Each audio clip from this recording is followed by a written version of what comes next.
Okay, so good morning, everyone. Welcome to Pep Talk for this edition. We're having a virtual Pep Talk this time. And I know it's a Saturday morning, but thank you very much for joining.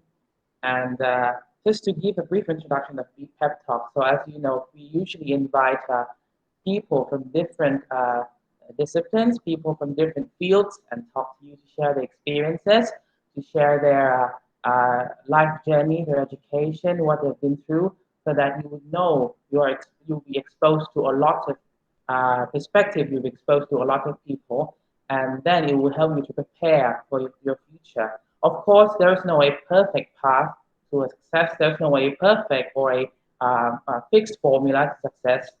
However, it is for you yourself to define your own formula to success. So what we could do for you is just give you, expose you to people of different disciplines, and then you decide on your own how to write or plan your own journey.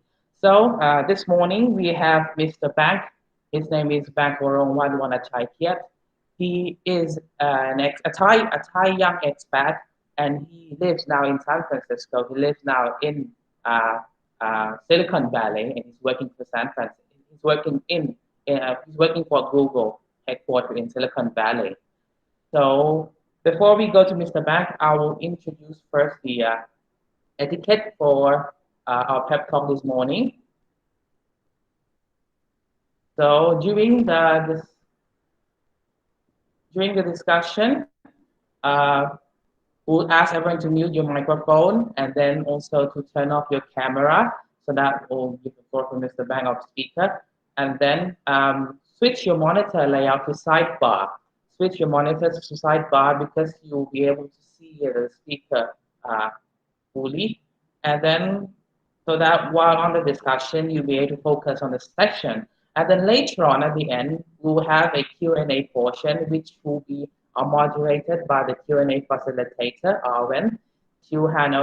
I'll hand over to her. And then if you have any question during the presentation of Mr. Bank, you just type in your question in the chat box. So whatever question you have, you can type in the chat box anytime. And our Q&A facilitator, Arwen, will take note of it. And later on, during the Q&A portion, he'll be the one who will select which questions will be asked. And then he'll call your attention, and then you turn on your microphone, you turn on your video, and you can ask a question. And after you're done, you say thank you, and you turn off the microphone and your video. So without further ado, I'd like to introduce you to Mr. Bang Vanachai Kiat. As mentioned, he's a successful young Thai expat. He's working in Silicon Valley for Google headquarters. So I'll introduce you to Mr. Bang. So good morning, Bang. Hi, good morning, everyone. How are you doing? Okay, Bang, how are you doing? I'm good. I'm good. I'm glad that people actually show up at 9 a.m. Saturday. But still my Friday evening here. Yeah, I'm excited to be here. Thank you for having me today. Yes, it's such an honor for you to be able to join us and share your experience. So you're now it's a Friday evening there in San Francisco, right? Yeah, so it's like 7 p.m. here right now, but here it gets dark quite late. So you still can see like some sun outside. But yeah.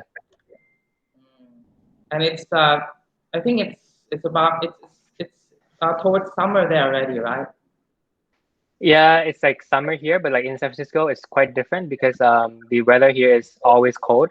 So throughout the year, you can always expect like 18 degrees Celsius throughout the year. That's like the one good thing about being SF. And it must be a very interesting journey for you to be there and then to work in Silicon Valley. So Yes. so this morning I'll just hand over to you and you will present your journey. How's life with Google? What are you doing? I mean, some of us might not even know how Google earn money. And what do they actually do in Google? They've got offices all around the world, and they've got offices there in Silicon Valley, and what they actually do. And then you would share your story, and then you inspire. Who knows? You might inspire some of our students today, and they might, learn something, and this might get stuck in the memory for a whole life. So, yep, hand over to you. Thanks. Yes.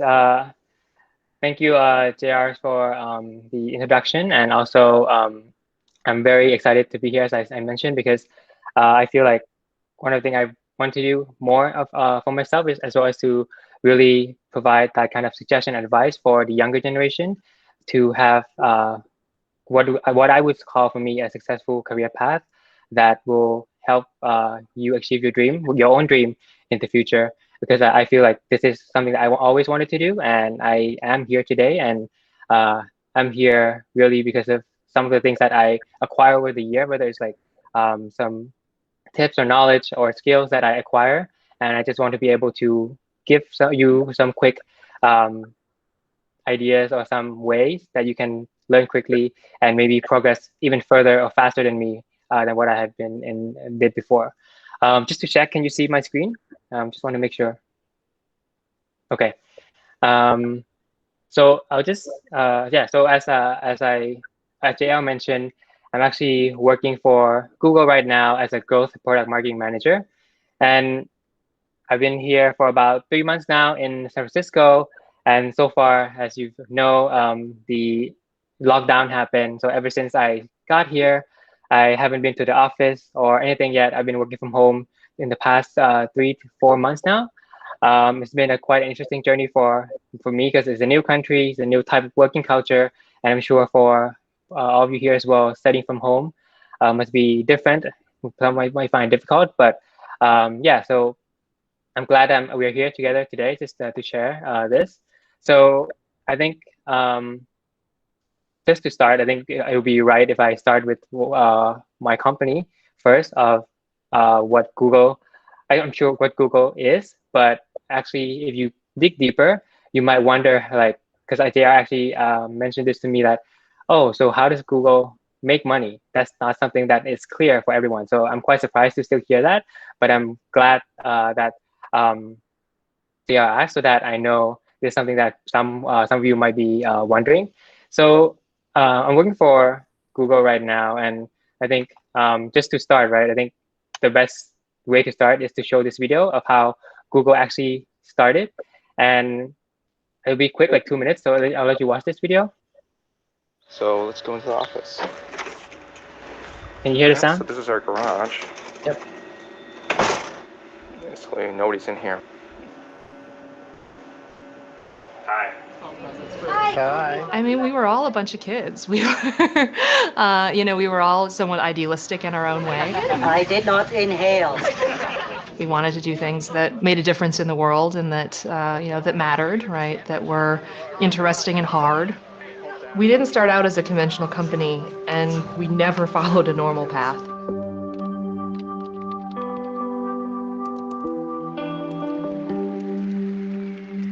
What is our mission? Basically, we want to organize the world's information and make it universally accessible and useful. On the one hand, it was a perfect description of what we were trying to accomplish in search. And yet, it was also so broad as to leave the door open for all of the many, many directions we wanted to go in the future. We set out to do something really useful for people, and all other things began to follow. All right, so here we are in front of the elephants. I don't think any of us possibly could have seen where this story was going to go. It may sound nuts, but it's often easier to make progress on mega ambitious goals than on less risky projects. Few people are crazy enough to try, and those are usually the ones you want to work with. What if distance wasn't a barrier to exploring our world? Can we bring the internet to the 5 billion people who don't have it today? 如果世界上每一个人会说每一种语言，那会是什么情况？ What if everyone in the world could speak every language? What if everyone could make a living doing what they love? Everybody ready? Up, step, down, go. Almost everything we do is an experiment in some way, shape, or form. Everything has some aspect of the unknown. That didn't work at all, man. You're probably going to fail a few times before you succeed. And now the car is in control. Google car in front of us. We always tend to ask the question, how can we make it better? So there's always this sense of optimism and curiosity that you can make a difference. If our ambition is to create products that have planetary impact, It's not good enough to just solve it for some people. You have to solve it for absolutely everyone. The unifying theme, if there is one, is seeing something that doesn't work that well and trying to use technology to make it better. Wow, I heard it. That is fantastic. We want to get deeper into the problems that really matter to people and to the world.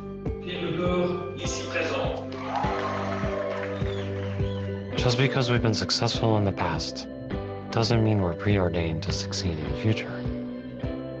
That's why we need to keep on asking the big questions and work really hard to find the best answers.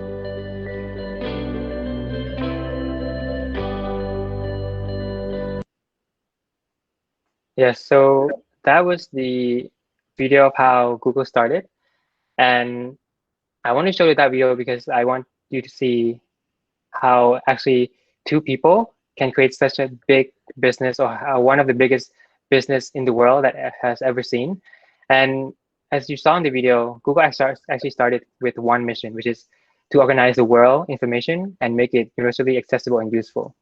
And I can say till this day, since Google started 20 years ago, Google still maintain and still has that vision in mind, where they want to make data or information accessible to everyone in the world. And why do I say that Google still live up to that mission or vision that they had in the first place? And it all goes back to where it got started. I'm sure a lot of you, or probably all of you here, except JR and me, even not even me, and not even JR actually, because that was 20 years ago when internet just was born. This is the first Google search homepage 20 years ago. That's what it's looked like. And I'm sure you know what it's looked like now. And after that, right, after the company started, it went on a very interesting journey, a very challenging journey to become what we know as Google today. They grow so much, they acquire many businesses, they train their people, grow it further, and achieve what a lot of people call impossible or an ambitious goal that is not imaginable for someone, right? And it started by two people who are Larry Page and Sergey Brin. If you've done some research about Google before, you will know them. And now they are also part of the big company called Alphabet, which I'll go into details later on. And as of last year in 2019, Alphabet grew from just a two people company into over 108,000 employee in 2019, has over 39 billion quarterly revenue in Q2 2019, and has over 150 offices in 60 countries. And still, until last year, the company is still growing at almost like 20% year over year, a double-digit growth. And if you study business in your school, you will know that to maintain a double-digit growth business after 20 years is not easy. So how did Google actually manage to do that? One might say that Google has a lot of diversification. Google has a lot of business under the name, but actually the main company that actually owns Google is called Alphabet. It's like the mother company, and Google is just one subsidiary. But that subsidiary actually generates all the revenue for Alphabet.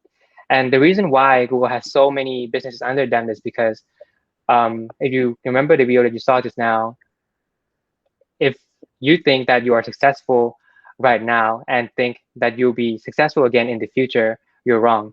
So that's what Larry Page said in the video. And why he said that is because in technology, in tech industry, things move very fast.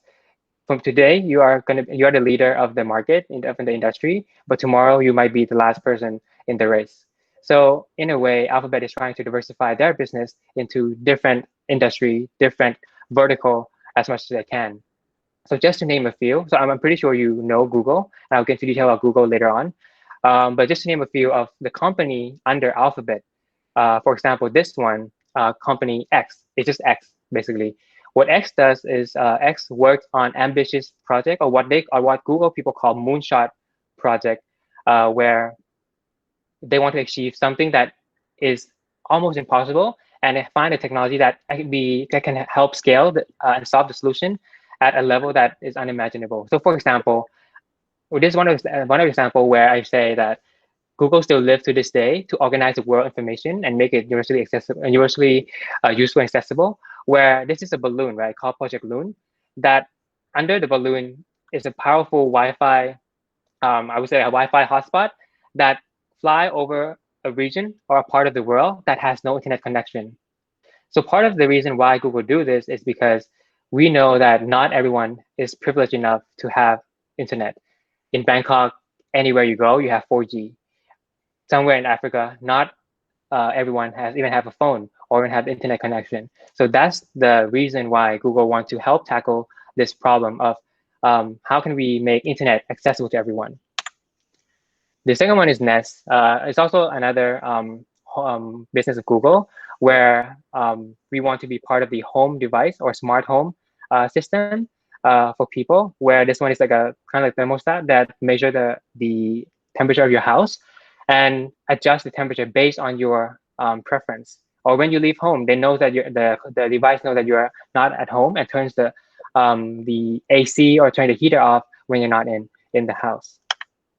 And this one is one that I am interested in the most, and I find it most interesting is Waymo. So Waymo is a self-driving car technology company under Alphabet that works to develop a self-driverless car where you don't no longer need someone to drive the car itself. And this is a big problem because there's a few issue about driving in general. One, we don't have the most effective driver in the world in the car seat, and that causes a lot of traffic. That causes a lot of accident that happens on the road. By having a machine in the sense or a computer to drive the car, it can make a better decision and more, I would say, accurate to prevent all these things from happening. So these are just some of the examples that Alphabet or the mother company of Google is working on. And if I zoom back to Google, Google is actually a very diversified company with diversified portfolio. And up until this day, Google has about 7 products that I can say have over 1 billion, not million, billion active users all around the world. If I may ask, if you want to guess what are the 7 products you think has 1 billion users? Someone want to guess? You can say it out or just type in the chat. You want to try? Anyone want to have a guess? Okay, let me do it. Search engine, yes, correct. Yep. That's 1. YouTube, correct, that's 2. Gmail, yep, 3.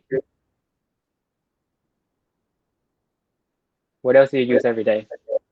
Yeah. Maps, yes, big one. Okay, let me just show you the answer.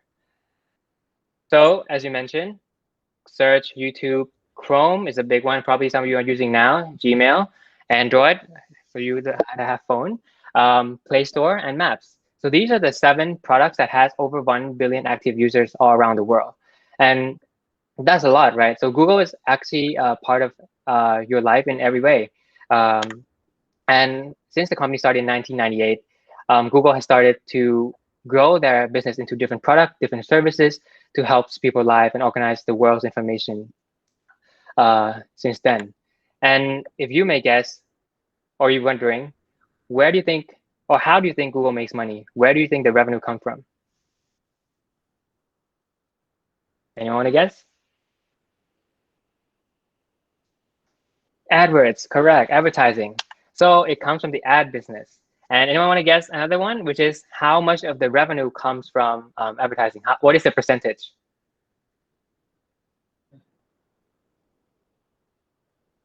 Selling information to third parties. Nope, we don't sell information to third parties. Want to give a number? Oh, I cannot see. Okay, I'll just show you the answer. It's 90%. So over 90% of revenue of Google are from ad business. The rest come from different business unit. And I think since most of you know what ad are right now, I'll just go into like the three main type of ads that Google sell as a business. So one is the search, right? Whatever you search on googlesearch.com, you see the search result, and there are two type of results. One is the paid result, which you see that it's called ad here. The other one is organic result, which is shown organically without any push or paid media. The other one is display networks, all the banner that you see when you're going through your websites or your apps or your game that you play, and there's a banner that comes up. That's also part of Google Display Network. And the third one, I'm pretty sure all of you love to click this button, skip ads on YouTube. So whenever you're watching a video on YouTube and you see an ad pop up, you press skip ads. That's also an ad that also generate money for Google.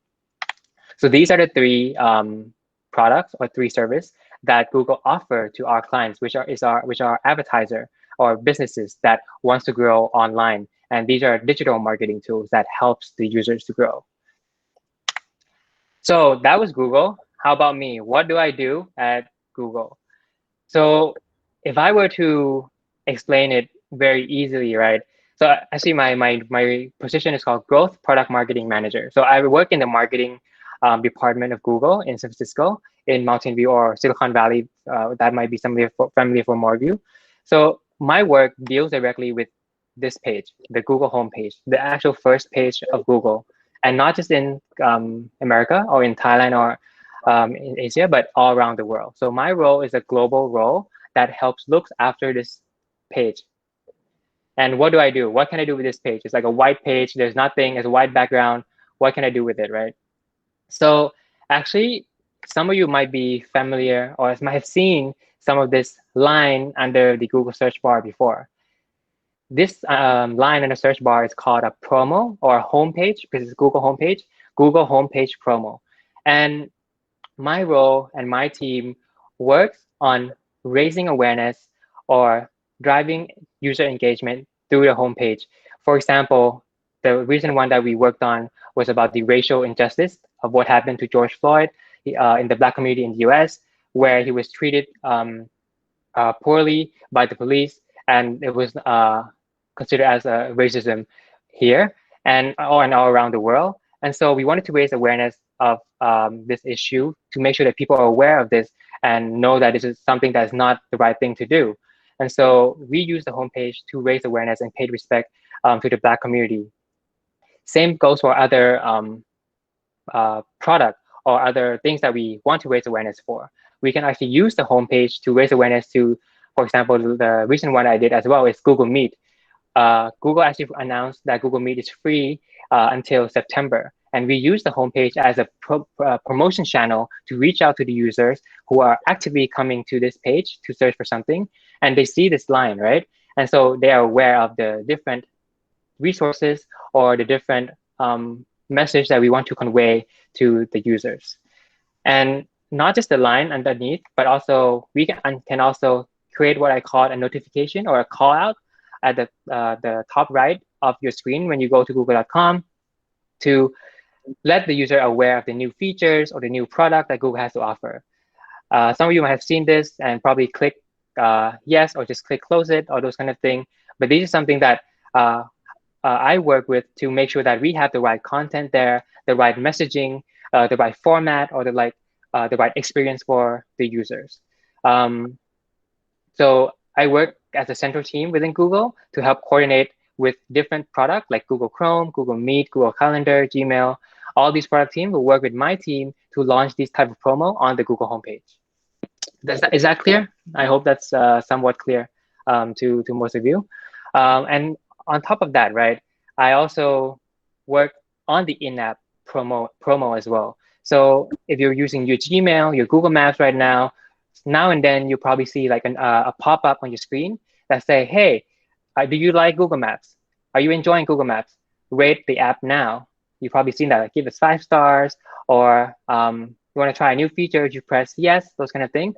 This is something that my team worked on to design the right promo based on behavioral science, based on the user's intent, based on our study on the psychology of people to understand what does it take to make people understand what we're trying to communicate and get the action we want. So it's a lot of I would say a mix of marketing and psychology at the same time to make sure that we have the right promo to send out to the users. And that was what I was doing. Sorry, this is what I'm doing now in the US, in San Francisco. But before, so I actually work in both Google's US and Google Singapore. So my previous role before I came to the US was in Google Singapore. And in Singapore, I was in the ad business that deals directly with our advertiser. And what do I mean that I deal directly with our advertiser, right? So on a day-to-day basis, I would be outside, not in the office, dealing directly with customer, where I can host like workshops, a training about marketing content, or like run meetings to pitch Google product, to educate people on what digital marketing is, how can you use Google Ads to grow your business further. And these are some of the pictures that of the event and the work that I've done over the year. I met some important people, the leader of some of the big company that I would imagine I had a chance to speak to.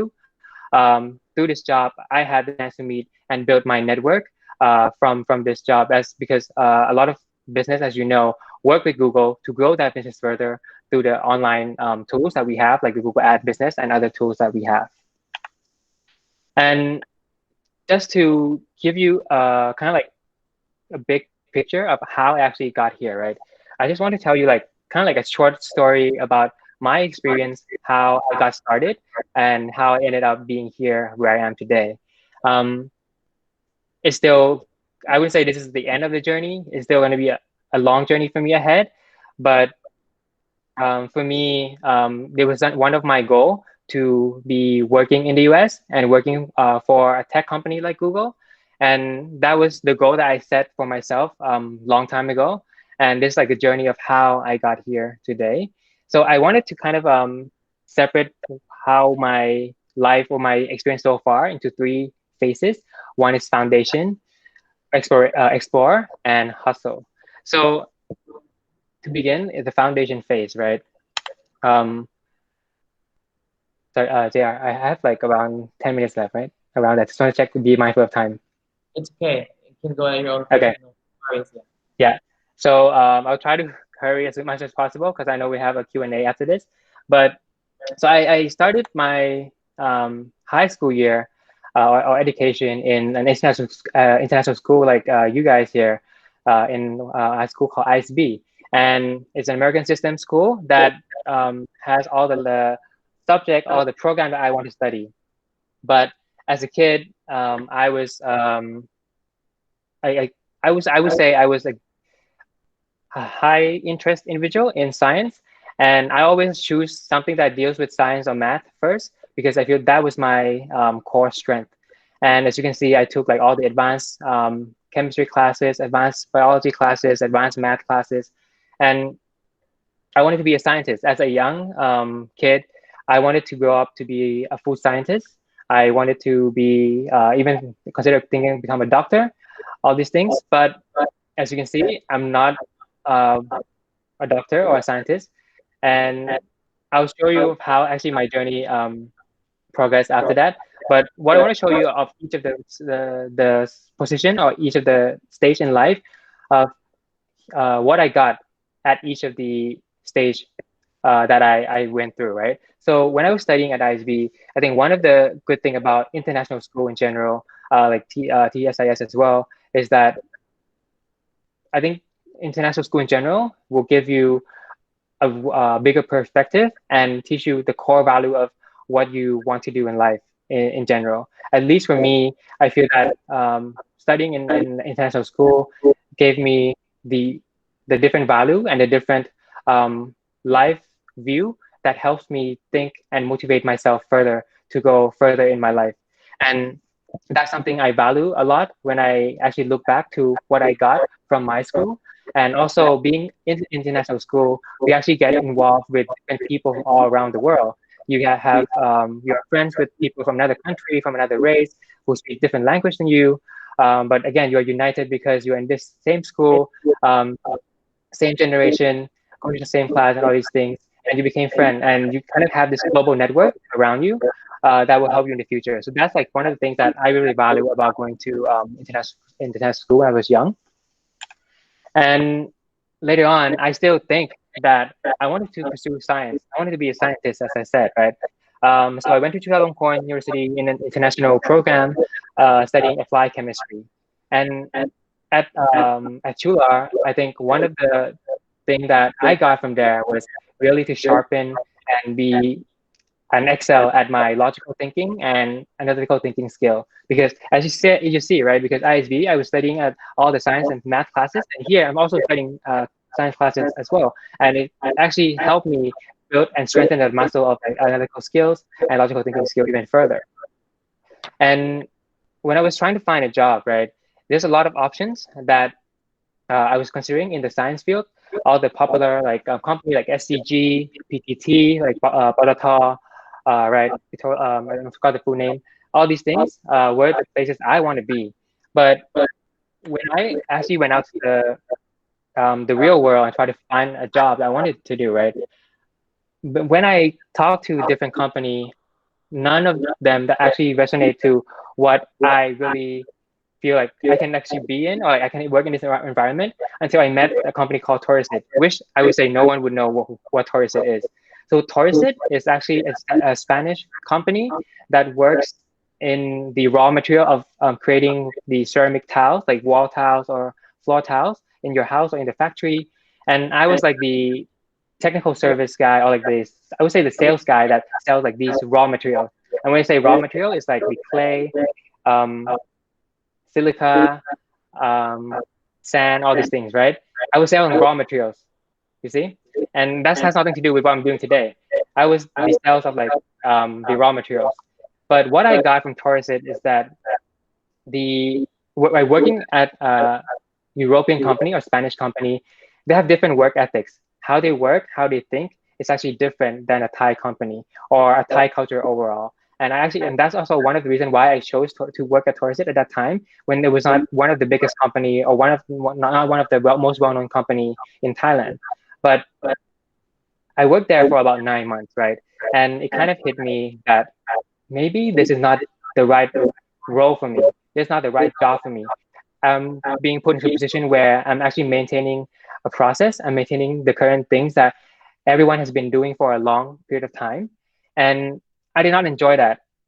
When I look back at myself and kind of what I really value is about being impactful, being useful, and creating new things or innovating new things all the time. And I was not having the opportunity to do that in Torresit. And so after 9 months, I actually started to look for more jobs, for new jobs, so I can move on because I did not enjoy where I was.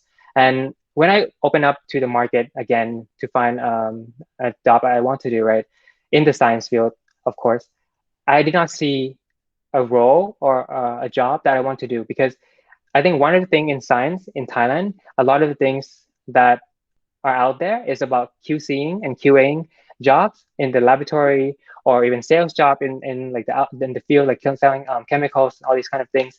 And I don't see my job. I don't see myself doing that kind of job anymore. And so I had a reflection of my with myself again of what do I want to do if I don't want to pursue my science field anymore, right? And the second passion I always have in mind since I kind of grew up is in business and marketing. But even though I didn't pursue it, I didn't go to like studying econ or business in college. But I always have this interest to go there, and so I decided to look out for business role, for marketing role that was open at that time, and I found a company called Nielsen. And I think if some of you know, I used to be a colleague with JR when we were working at Nielsen together. I think that was like 5 years ago, and we used to be in the same team. And Nielsen is a market research company that deals directly with finding market insights, researching about market data for retail market. So I was in a team that looks after retailer like Big C, Tesco Lotus, Macro, to develop business insight to share back to the team. And so at that place, maybe I'll tell you the story later of how I got from Torresit to Nielsen. I think that can be in Q&A. But basically what I got in Nielsen, right? What I got from Nielsen is that I got the skill of having this, of using my analytical thinking skills to apply to my job. And sometimes, right, because I actually have this experience and strength of studying science before, which kind of helped me have a better logical thinking skill and analytical thinking skill better than people or someone that graduated in like business school, right? Because I'm not saying that everyone will be like this, but I think this helped me as a like a first jobber to excel faster than other people in general. And that helped me to progress and do a good job at it. And at that time, again, I was there at Nielsen for only a year. And I was only there a year because I felt that after working there for a year, things were moving fast, but were not moving fast in my industry. Nielsen was working for an offline retailer, while the fastest growing industry at that moment was e-commerce. But at that time, even though, right, it was not popular or not many people were using it, but I saw the opportunity and I saw in the future that this something I felt in the future that this in the future will be something big. And so I wanted to be in the trend or like in the opportunity that is upcoming. And so I decided to go to Lazada after that, after being at Nielsen for a year. And at that company at Lazada, which most of you probably know it already now, I was one of the first there. At that time, Lazada was only 3 years old, and I was one of the first digital marketing team that was built. And in there, I learned one of the best and the most valuable tools that I think helped me got into Google today, which is digital marketing.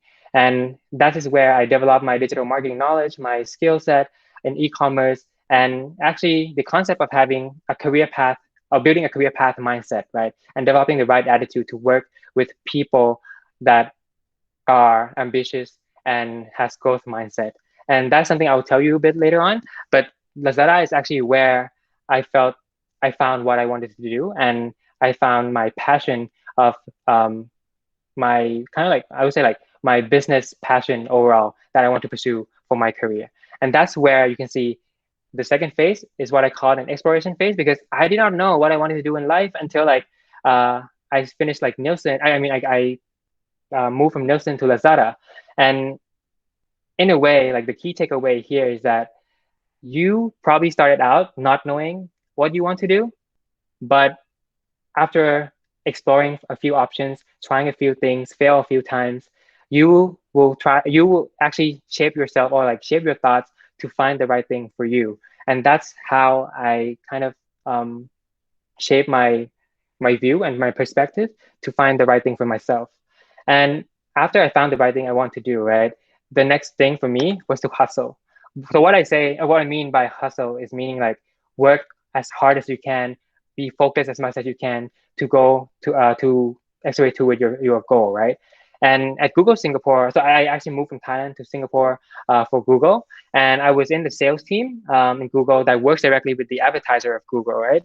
And I was working with a lot of businesses, a lot of entrepreneurs to grow that business further. And in that place, I developed my business knowledge or business acumen further, and I built my network of people that I know and I work with on a daily basis.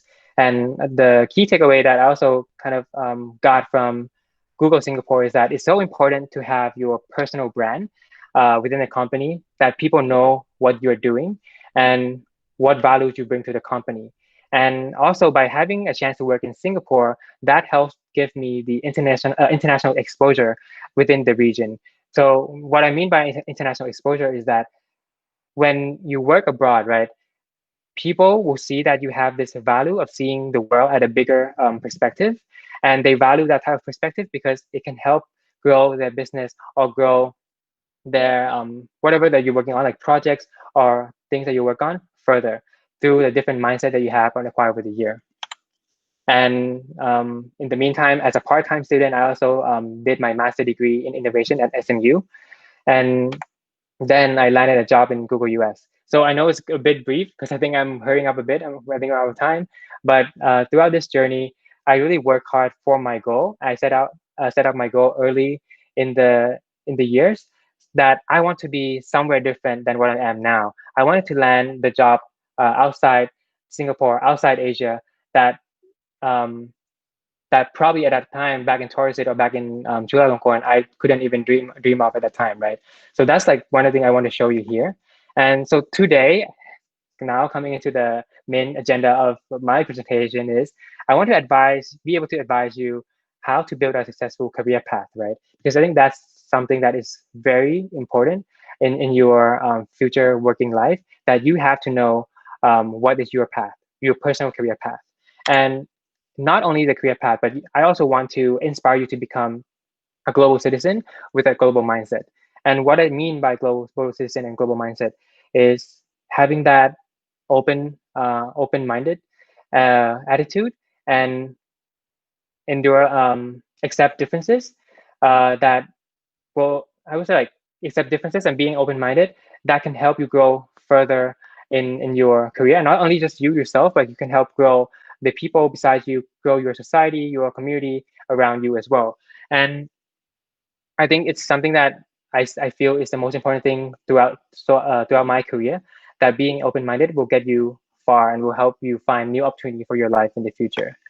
And maybe I'll just skip this. I think we're out of time a bit, but the main context here is that I think there are a lot of opportunity out there, I would say. Before internet was just emerging, right?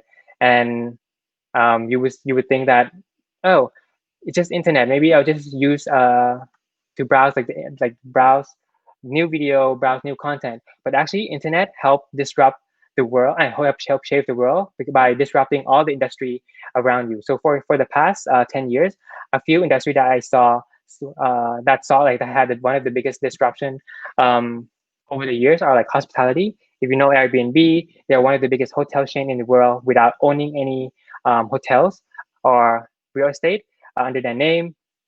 Uber, Grab, Gojek, they're one of the biggest ride-hailing company in the world without owning any car or transportation vehicle. YouTube is one of the biggest video streaming platform that doesn't have any own content, doesn't generate its own content. Someone generated the content for YouTube.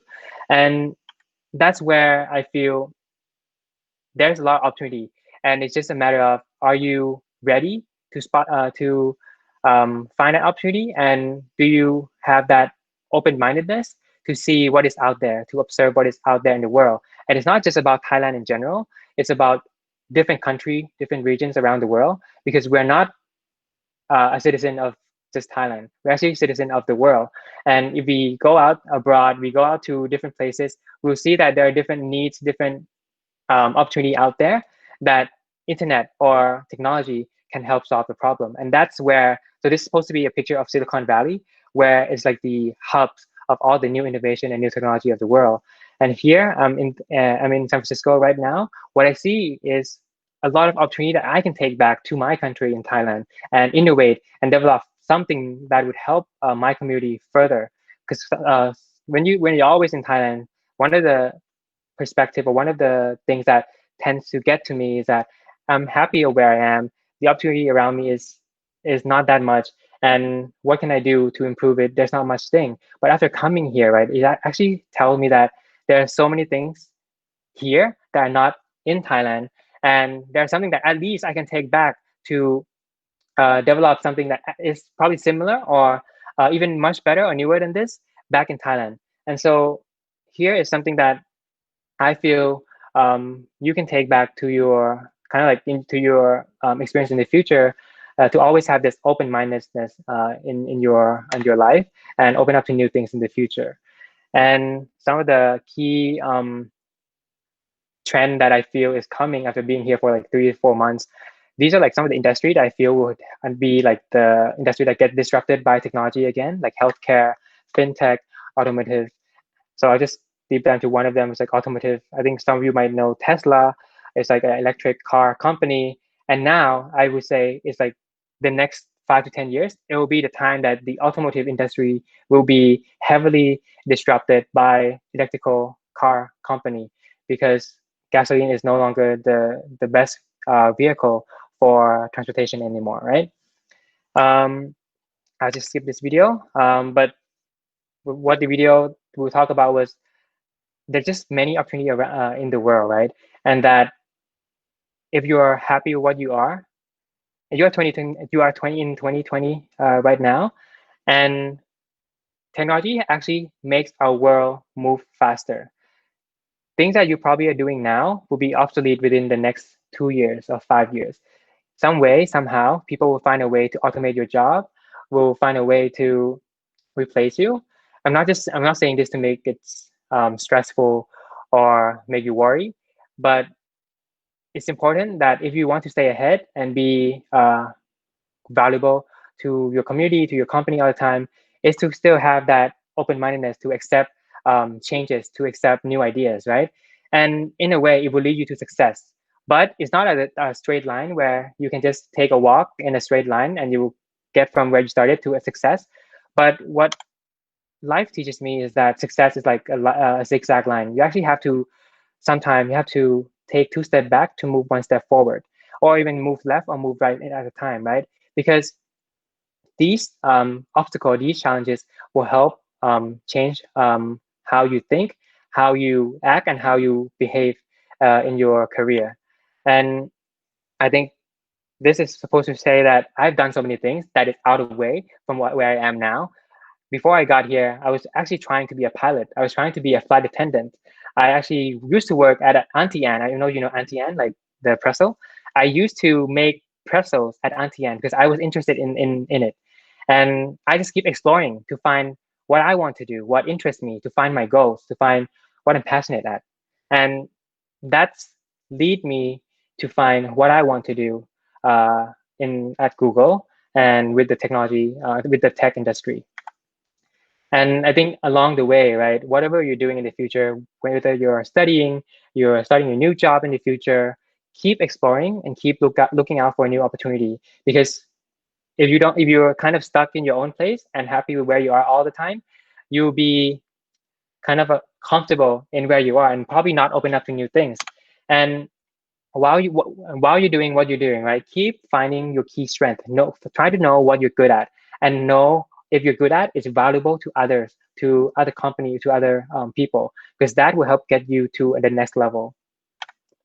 And I think to do all that, right, it will be hard or probably impossible if you don't have the right goal, if you don't have a way to set the right goal.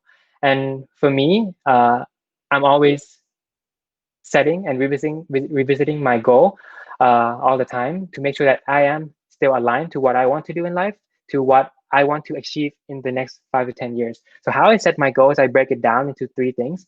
One is the North Star of where I see myself in like a far future. And what are the stepping stones that I need to take to make sure that I land to near or even on the North Star that I set out. And the last one is my daily goals. So what do I need to do now, today, or tomorrow, this week, that can help me achieve my North Star or my stepping stone? So the question that you should be asking, or I ask myself when I set out a North Star goal for myself, is that where do you see yourself in 5 years? So for me, I saw myself working abroad. I know right from the start I want to be somewhere else that's not in Bangkok or in Thailand, because I want to explore the world. I wanted to meet new people. I want to learn new culture, and I want to be in the tech company, one of the big companies in technology, to learn from it, because that's my interest. And what do you want to be? And what do you want to achieve, right? So those are the things that you should be asking to set yourself a North Star for you to walk towards to. And for stepping stone, it's more like a midterm achievement that you want to kind of see what can be your stepping stone that will help pave the path for you to achieve your North Star. So for me, it was getting that promotion. It was getting that, finishing that big project to make sure that everyone is using it, or finding a new role that would help me grow my career further in my company, right? And my daily goals would be what needs to be done today. If I want to get that promotion, who do I need to talk to, or what do I need to do in terms of the project that I have to finish? What are the challenges I'm facing today? How can I get over it? And so these are like the daily kind of like checklist that I have to do, whether it's getting a meeting, calling that client, or closing this deal, or whatever, right? So that's like the daily goals that can help you progress further to your stepping stone. And the most important thing I can emphasize more than this is execution. execution is the most important thing. And how do you execute successfully? So I kind of break it down to four area that I feel is that helped me got me to where I am today. And if I were to know this earlier in my life, I feel that if I were to do these things or behave in this way, it will help me achieve or got to where I am today much faster.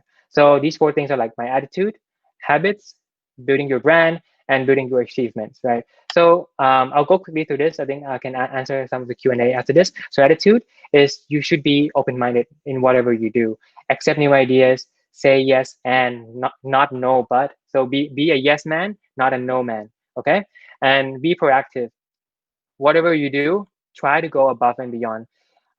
Be the first one to communicate something out. Be the first one to do this and that. Be proactive in your actions, basically. Be ambitious. If you want to go far, you're going to be successful, you can't just set an average goal. You have to set an ambitious goal and strive further every day, right? And a can-do attitude. So whatever or anything that anyone throw at you, believe that you can do it. Because if you believe you can do it, you will find a way to do it.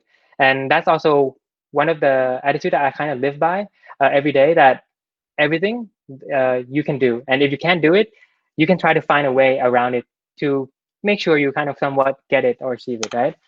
And then it leads to my habit as well. So once you have the right attitude, need to have the right habits to make sure that you keep yourself going. So one of the most important thing that I feel is important over my year is time management. I was so right now, or actually maybe like last year, I was working full time at Google. I was studying part-time master degree at SMU. I was also starting a side business at the same time when I was working at Google. So I was doing all these things, and I have 24 hours like everyone else. So I have to manage my time um, nicely and carefully to make sure that I can do everything I want. And again, you can't do anything if you don't have discipline. Make sure you have the right discipline to stick to your goals, to stick to your attitude and your actions, right? And constantly learn from your people, from the people around you. Surround yourself with a lot of smart people because they will get you far. They will teach you something that you never know before. Always learn from different businesses around the world because different businesses give you new ideas, and learn about the outside world. Go to new places, not just because you want to go take pictures and post on Instagram, but actually learn about the culture, learn about the people, how people think. And the most important thing, learn about yourself. Like me, I kind of explore myself along the way to find out what I want to do in life and what I feel passionate, right? And that's kind of how I find what I want to do. And the third one is building your brand. This is important, I would say, when you're actually working in a corporate world.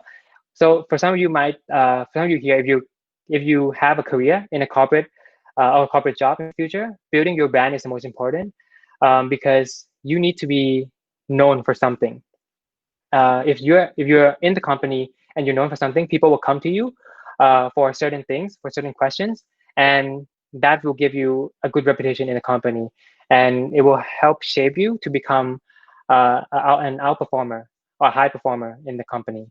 And you also need to know how to manage your stakeholder. You need to know what your boss is thinking. How can you make sure you're visible in the company? All these things. I won't get into detail. I think it's a lot of things to explain. And I think last thing is build your achievement. So one, you need to know your strength first, what you're good at. And then you also need to know what your company is focusing on or what is the thing that they prioritize on right now. And I would say the third thing is very important is knowing your boss priority. Because when you know your boss priority, you will know what you have to do to make your boss looks good, to make your boss get recognition. And in return, your boss will also know that he got here today or he achieved this today because of you. And in a way, you will progress further in your career because of that. And everything that you do, please go above and beyond. That will help get you far because you're actually achieving things that it wasn't expected of you, but you went above and beyond of that. And always innovate, because innovation will kind of create new things, help make your impact in the company bigger. Yeah, so I think that was it. I think I went a lot over time. Um, Oh, sorry. One last thing. I think it's also important. So right now, you probably listen like, okay, this is all good and nice, but what if I can't do it? What if I'm in like 20? I started working by 2 years now. I'm still stuck in my career. How can I improve further to kind of keep progressing, right? always, right, ask for feedback from your peers, your managers, people around you, because feedback, if you're open to feedback, you accept what is your weaknesses, what is your strength, so you can know what you can double down on to make yourself even better, and what you have to fix, so you can kind of eliminate that weaknesses from you, and you can progress further in your career. So I just want to leave you with that and go into Q&A. Sorry for going over by a lot. Thank you very much, Bang. So now I'm inviting Arwen to moderate the Q&A. So if you've got any questions, you can type in the chat box, or you can make yourself aware, and Arwen will moderate the Q&A. Hello, my name is Arwen from Secondary 3, and I'm going to be your Q&A facilitator. If you have any questions, then please type it into the chat box, and I'll call you later on. But I'll give people some time. But if you don't have any questions, then I'll ask my question first. I'll just check for it. Okay, Ewan from Secondary 4, please turn on your camera and your mic to state your question if you do have a question. So, hello, I'm Ewan. Hi. My question for you is, what are the disadvantages of working for Google? What are the disadvantages of working at Google? I would say sometime. So when you work for a tech company, right, you tend to know one specific, or like a specific technology within the company. So I would say I'm an expert at Google Ads or Google products, but I'm no expert in Facebook ads or Facebook products, or even Amazon product is. And so I would say that is a disadvantage, because people outside actually use all of those tools and those technology. And to be an expert at one thing sometimes can be good and bad, because you might not have that holistic view of what is going on around you sometimes, and you tend to be focusing on what you're most familiar with. And I feel that sometimes if you're kind of stuck at it, you might not see what is around you and kind of be behind. So I kind of have to educate myself further every day to be aware of what's going on around me, and not focusing on one single thing. Yeah, so I think that's like one of the biggest disadvantages of working at Google. Thank you. Thank you for the question. Okay, does anyone have any other questions? I'll just wait, but while waiting, I'll just ask my question first. So for my question, I noticed that you talked about working abroad, and working abroad means you have to adapt to new environments and cultures. So I'd like to ask if you have any tips or heads up for students who possibly want to study or work abroad. Yeah, sure. So I think for me, right, when coming here at first, it's really important that, because I think when you're coming to a new country, you don't have any friends, you don't have your own group network or a friend to be there for you or to hang out with you, right? So I think the first thing that I would do is to make sure that you make that effort to get to know people as soon as you can. I know not everyone is an extrovert, and there are some introverts that might feel uncomfortable at getting to know new people, but I can tell you that in the long run, it'll be better for you, that if you kind of be proactive at making efforts to get to know more people at your school when you go abroad. It will help you. And as well, in the meantime, I think the tips that I would recommend is that whenever you get to know people, don't just get to know them as a friend. I mean, you should also learn the different perspective, the different culture, the different things that we do differently, because I feel that's fascinating, and it can help you become a better, have a global mindset in the future in a way. And so I think that's one of the things that I recommend to anyone that would go abroad. Yeah. Okay, thank you. Thank So you. if anyone, okay, wait. I think Ewan from Secondary 4 has another question. So if no one else has a question, then we'll let her ask her question. So maybe while Aaron is waiting for more questions, okay, all of you are given extra house points for participating this morning, and if you ask questions, I'll give you even one more extra house point. So while waiting for people to ask questions, I'll ask a few questions myself first, okay? So just give you some time. So you mentioned a while ago, Bank, about like your journey of foundation, and then you explore and then you hustle. During the stage of hustle, I'm sure that there were times when you feel like exhausted and you want to give up, and like there are just too much things going on. Like for example, like the students here, I'm sure that there are times that they would feel like, okay, there are lots of work, too much homework, too much of home-based learning, too much of exams, and then still you don't see the future. Or even as adults, there are a lot of times where you think that nothing is working, and all things are failing, and you fail to finish your work, you are so far away from your goal. So I'm sure there are times like that. And what keeps you going on? How do you tell yourself like, hey, this is the hustle? Yeah. There are I'm go forward. Yeah, I'm sure everyone will go through that stage or have been through that stage already. And for me, I've been in that stage many times where I felt like I'm very tired. I want to give up, and this is not for me anymore. I'm just want to do something else.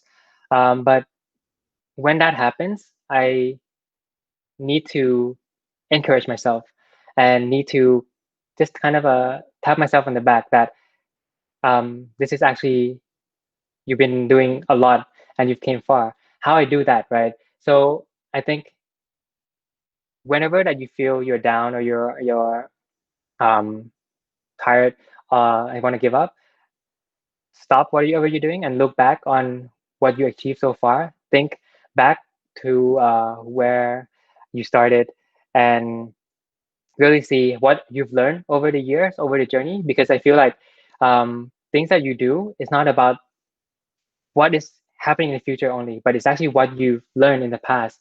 And to see you achieve so much, or like you learn so much, or actually you became this person that you are now, that's actually gives me strength to move forward. Because I felt that before I couldn't do all these things, but now I am able to do it.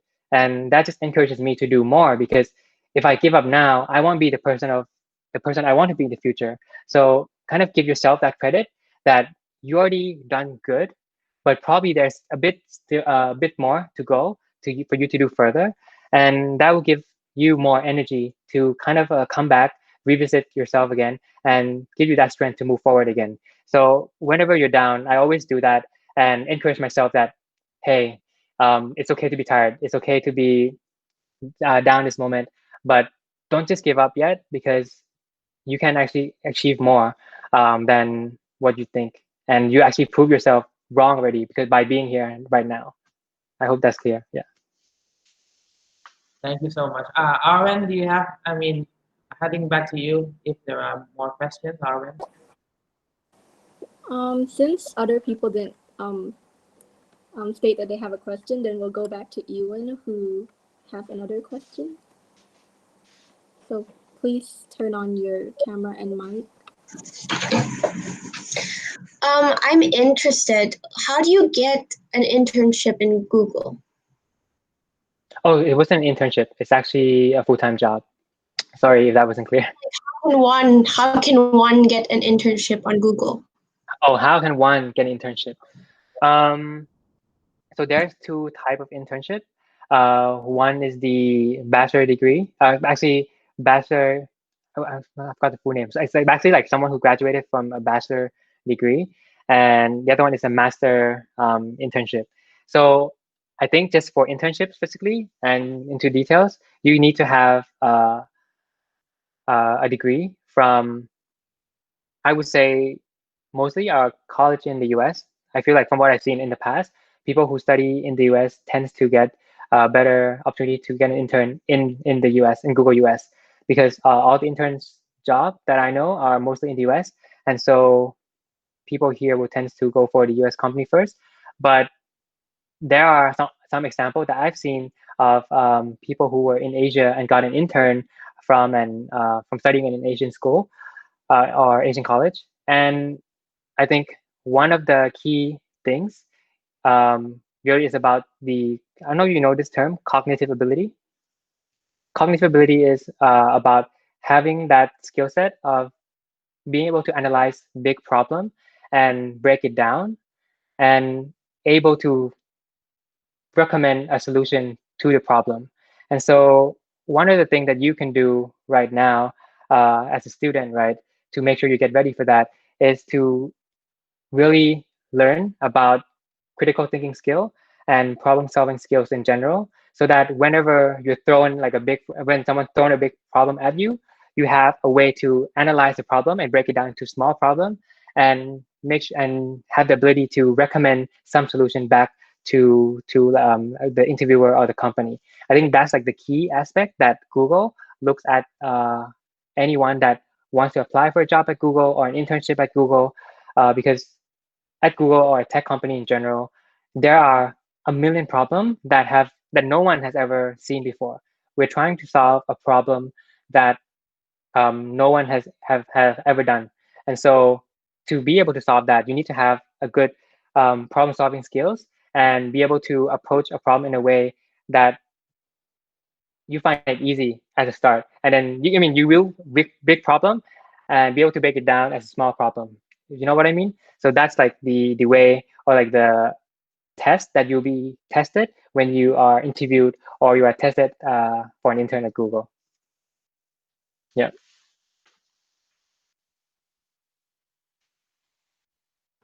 Can I follow up? Yes, you can follow up. Yeah, sure. Go ahead. So basically, only university students or people who has already gotten degree can have an internship. So a Yeah. high So school can't internship. yeah, unfortunately, normally I think big tech company in the US, I never seen anyone except high school graduates as an intern. At least not from like Singapore or Thailand that I've seen, or in the US, because I haven't been to US yet. But I'm sure there'll be some sort of program that is equivalent to an intern, but not an official intern that you can do for sure. Because I know we have like kind of like an outreach program that reach out to students to come in and learn more for like a week or a day at Google of how Google work as a company. And so I think you can look out in the future for that opportunity. But if you're asking me as an official internship, it's not available, but it's more of like a small program or like a short program that you can do. I'm sure that there's like program like that. Thank you. Thank you.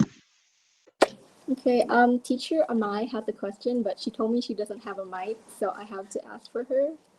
So her question is, disruption based on our perception is always negative, but can you tell us how the disruption has been beneficial so far? Yeah, sure. So yeah, I see a lot of people actually getting negative feedback or like negative response to disruption, and that's because I think disruption make people uncomfortable. It creates change and create things that people are not used to. But the good thing about disruption is that if you look at the world that you're in today now, everything happens or everything changes to a better things because of disruption. So one of the biggest disruption that happens in the past decade is mobile. So mobile phone, like the iPhone, when it happened, of course, iPhone or Apple disrupt many company, many industry by just creating a mobile. Because what comes after that is technology that can help improve lives, make your life easier, makes things faster. And I mean, like, look at what we are doing now. Like, we are able to have a class, or able to have a session over a video call. So disruption in a way can generate, I would say, positive impact to the world. And in the future, there'll be more disruption that happens. And I think for you to be ready to embrace the disruption or embrace the change is for you to be ready and accept that it all goes back to being open-minded, right? If you're open to accept the change, you will see what you can make out of the different situation that comes at you. And when you're thrown into a new situation, whatever things, you would tend to thrive and perform well than others. So important thing here for me is that whatever happens, when things get disrupted, as long as you are open-minded and ready to embrace the change, you are the first one to be ahead of the curve already, and you'll be the one that can take advantage of the situation. Yeah. Okay, thank you. Are there any other questions? I'm not sure if any. Oh, okay. We'll have a question from Emil, then Ewan. So, Emil from Secondary 4, please turn on your camera and mic.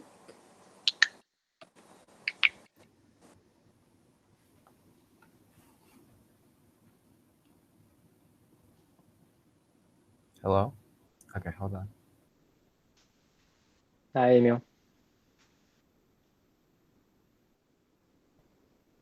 Hi, hello, Bank. So Hi. my question would be, what if I am, for example, considering a career at Google, what should I Yeah. be preparing now or doing now so I would be, increasing or raising my prospects for a career at Google? Sure. So there's different ways that you can get into Google, and depending on what you are interested in. So I think at Google in general, there's different jobs, like you want to become an engineer, meaning like a developer, a coder, or you want to be a marketer at Google, or you want to be a salesperson at Google. So the things that you can do to prepare for each of the job, right, is to become very good at what you want to be. So what I mean by that is that if you like sales, if you like writing code, if you like doing marketing, you should build a brand for yourself, make yourself known in your own company, and get recognized for what you do, right? And how you do to prepare for that is, I think, the basic foundation. No matter which role that you go in tech company in general. I think I told Eon, I think I pronounced her name correct, that cognitive ability is one of the most important skill that Google looks at. And second thing is about role related knowledge, which this one is very specific and it's like a hard skill, meaning that if you like coding, just be an expert at coding. Learn all like the degree, learn all the course that you have to take. You want to be a marketer, master all the theory, master all the and also apply it to something on the theory, apply it as well. So be good at the role that the knowledge that is required to do your role. And the third thing is about culture. So I mentioned about the problem solving skills. I mentioned about the skills that you have to be to master it. And the third one that Google's look at is about your leadership skills. And your leadership skill doesn't mean that you have to manage people or you need to be able to lead a team. It basically means that you need to be proactive in leading a project, be proactive in leading a communication, manage other people when you're not their manager, influence people that might not want to do the things that you want to do, but how can you influence them to do the same thing, right? So those are leadership skills. And the fourth thing that you can get ready for is what I would say is like culture based or like attitude that I mentioned. Google is a company that really value perspective and good attitude. So if you come in having the different perspective, it's good, but you also need to have the right attitude as well. So what I shared in the slide before this, the can-do attitude, open-mindedness, ambitious, proactive, all these things. These are the things that Google look at. And if you can prepare in these four areas, it will help you get yourself ready to land a job at Google. Yeah. So I think those like the problem solving, leadership, and the culture, you can prepare. But for the role related knowledge, it basically means you have to be really good at what you're doing. So whatever role or whatever field you're interested in, just go for it, study hard on it, work hard at it, and be recognized for it. All right, thank you. Thank you. We'll have another question from Ewan, then a question from teacher Jaya. So Ewan, turn on your camera and mic again. Hello again. So Hi. you mentioned Waymo, like Google's car project in which they are planning to make. Oh wait, my camera's not on. In which they're planning to make a self-driving car, and that's one thing I'm actually really interested in. So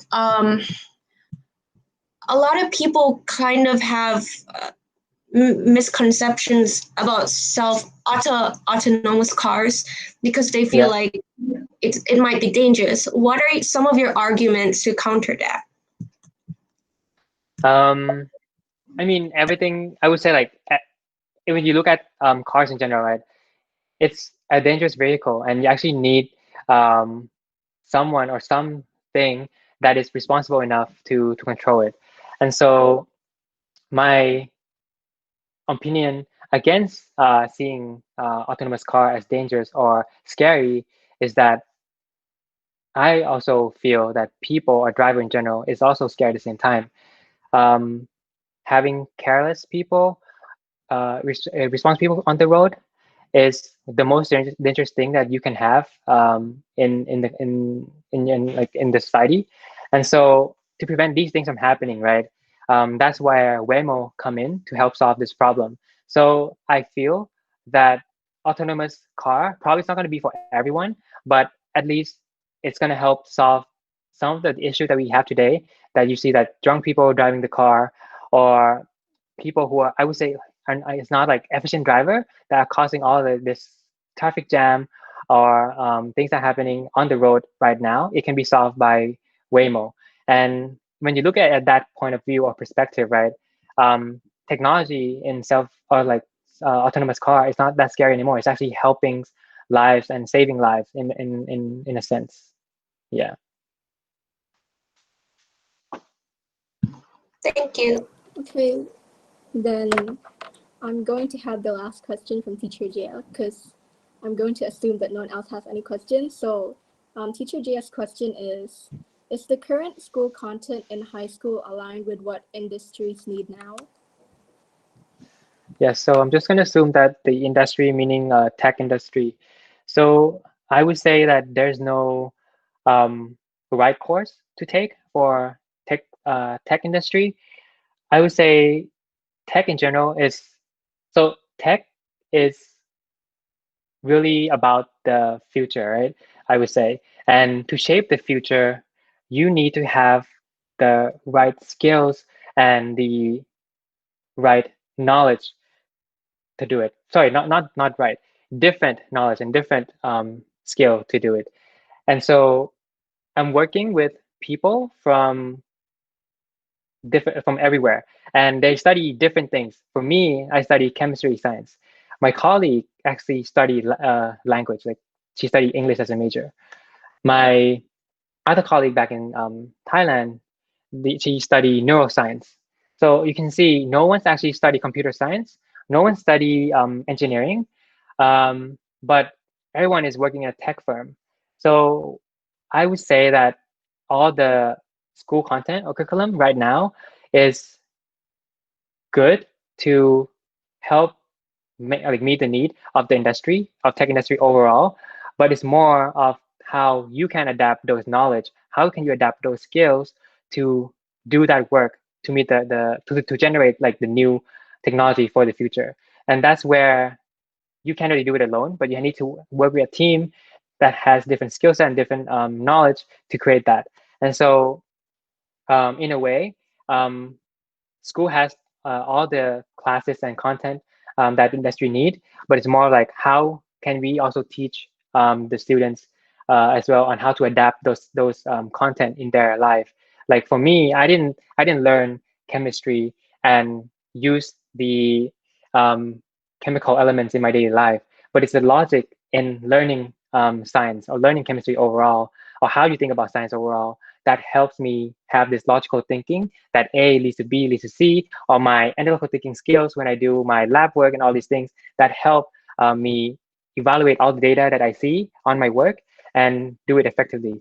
And so I would say learning to adapt is something that if you want to create a content on that, I'm not sure how you can do it, it's also something that will be great for the future for these industries. Yeah. Okay, thank you. I'm going to end the Q&A session here. So thank you for answering all our questions and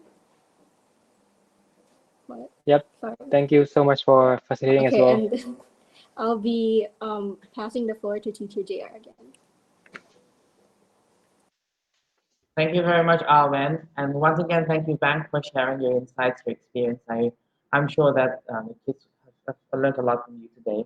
So just a few closing words. So, yep, I think really it's a really inspiring presentation. So, yep, I agree with you. We should all have a North Star, at least a direction of, an aim where we want to be in the future, 5 years, 10 years, and then we work our goals towards it using stepping stones and then daily goals. And I think you mentioned things which are quite important, which I do agree with you, is the attitude.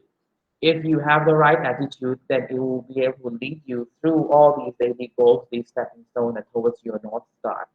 And the right attitude, which I think would apply to everyone and would apply to whatever career you would have in the future, is an open-minded attitude, right? So if you have an open-minded attitude, then you're willing to listen to a lot of people, listen to a lot of feedback, and then you would improve yourself and know where you can go in the future. And then not, and also, I believe Bank also mentioned that having an open-minded attitude also means that you need to be flexible. You need to be able to adapt. As you mentioned, that he graduated from a chemistry course back in high school and also back in bachelor degree. Yes, he's got a colleague who graduated from neuroscience. He's got another colleague who graduated from language. They all come from different backgrounds. But I think what they all do have in common is the right attitude, the attitude of being open-minded, the attitude of willing to adapt to whatever changes in the future. Because as you mentioned, who knows? You might know a lot of things today. You might be the first today, but tomorrow you might be the last. So the only way for you to be able to walk towards the future, to be able to stand on the forefront in the future, is to have the right attitude, to be able to adapt into the future. So yeah, so thank you very much, Ben. It's such an honor for us to have you here this morning. And thank you, everyone. I hope that you enjoy the session. And also, just to ensure you, all of you who participated today will get an extra house point. And then those of you who ask questions, you get even more extra house points. And also remember, you have this reflection paper, which is an extra point to your English subject. So, so to clarify, if you don't do it, it's fine. You will not be penalized. But if you do it, you'll be given extra points because I'm sure that you need it for your score. So it's extra points to you. And yep, so that's it for today. So please be reminded of the second session, which is next Friday the 19th of June at 2:15 p.m. Your general studies or your elective period. So see you again on Friday, 2:15 p.m. This coming Friday, 2:15 p.m. here in Google Meet with the same code Peptalk, Peptalk. So thank you very much, everyone. So hope you enjoy. Goodbye.